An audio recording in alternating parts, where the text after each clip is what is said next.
Hello friend, મારું નામ મંજૂરી પરવીન છે. આજે આપણે ફણગાયેલા મગની રેસીપી જોઈશું. 2 દિવસ સુધી આપણે પલાળ્યા પછી એના ફણગા ફૂટ્યા છે તે જોઈશું. આજે આપણે કુકર લીધું છે, તેના અંદર આપણે મગ નાખીશું ફણગાયેલા. એને આપણે બાફી લઈશું. એકદમ નથી બાફવાના, તેને આપણે હથકચરા બાફવાના છે. 150 ગ્રામ મગ છે. અડધો ગ્લાસ પાણી એડ કરીશું. તેની આપણે 3 સીટી બોલાવીશું.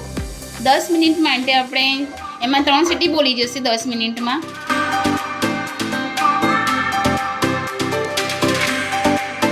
હવે આપણે મગ જોઈશું કે આપણા મગ ચડી ગયા છે કે નહીં.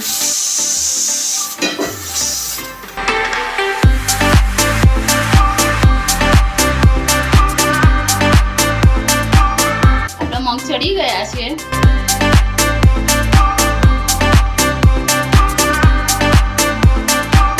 ચડી ગયા છે. હવે આપણે એક કઢાઈ મૂકી છે ગેસ પર.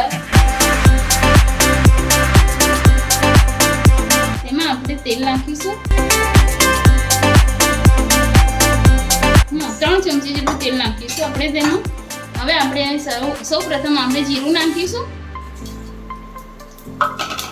પછી પિયાજ અને મરચું નાખીશું.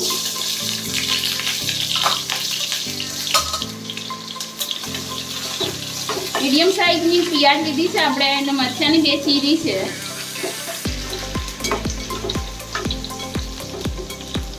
હવે થોડું ગુલાબી થવા આવશે પછી આપણે તેમાં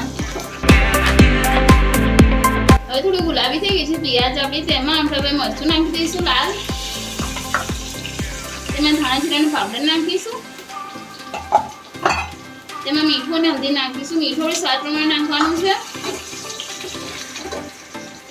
હવે આપણે થોડું પાણી નાખીશું તેમાં.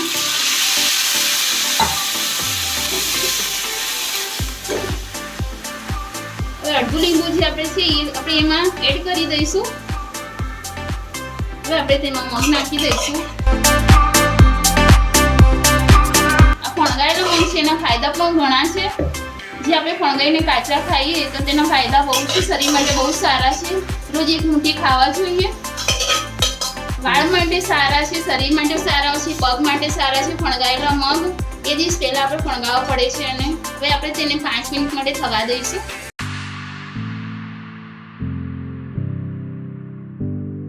5 મિનિટ થઈ ગઈ. હવે આપણે જોઈશું કે આપણા મગ થઈ ગયા છે રેડી.